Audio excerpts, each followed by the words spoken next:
जय जय श्री सीताराम। भादों के शुक्ल पक्ष की एकादशी, जिसका नाम वामन एकादशी या परिवर्तनी एकादशी भी इसे कहा जाता है,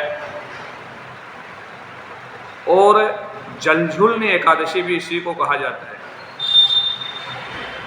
तो धर्मराज युधिष्ठिर बोले कि हे भगवान, आप मुझे वामन एकादशी की कथा सुनाइए। भगवान कृष्ण ने कहा कि हे राज श्रेष्ठ, अनेक पाप नष्ट करने वाली, अंत में स्वर्ग को प्रदान करने वाली इस एकादशी को जयंती एकादशी भी कहा जाता है, जिसके सुनने मात्र से समस्त पाप नष्ट हो जाते हैं। इस एकादशी के दिन भगवान विष्णु शेषनाग पर की शैया पर शयन करते हुए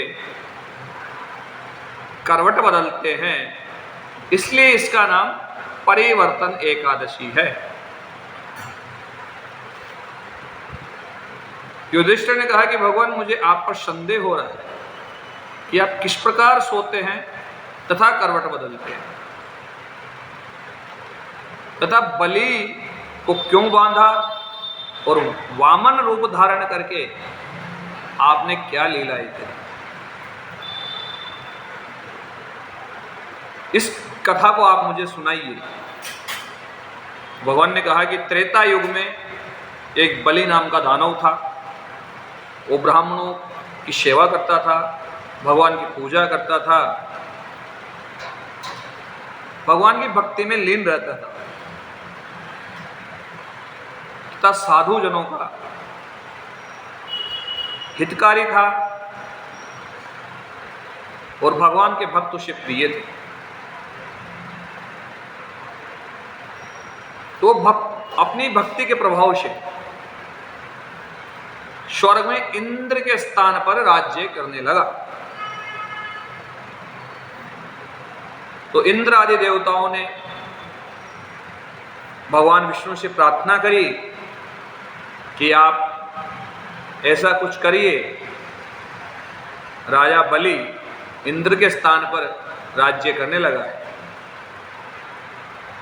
तो भगवान विष्णु ने एक तेजस्वी बालक,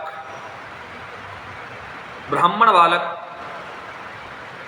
वामन रूप का धारण किया या अवतार लिया, प्रकट हुए और राजा बलि के यज्ञ में पहुंच गए। भगवान वामन का जो रूप था वो सबको मोहित कर रहा था। वहां पे राजा बलि को मालूम चला कि मेरे यज्ञ में कोई तेजस्वी ब्राह्मण बालक पहुंचा है।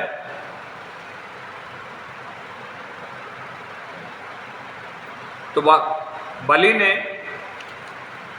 उस ब्राह्मण बालक या वामन भगवान से पूछा कि आपको क्या चाहिए। तो उस ब्राह्मण बालक ने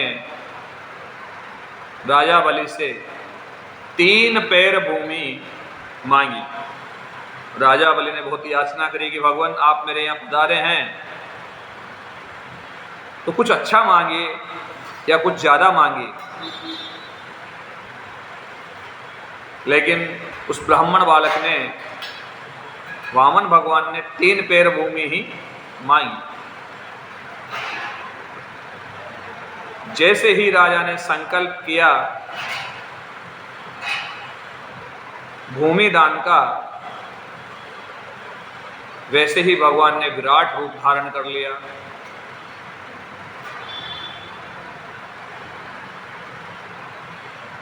दो पैर में समस्त जगत को, भूलोक को तथा पाताल लोक को नाप लिया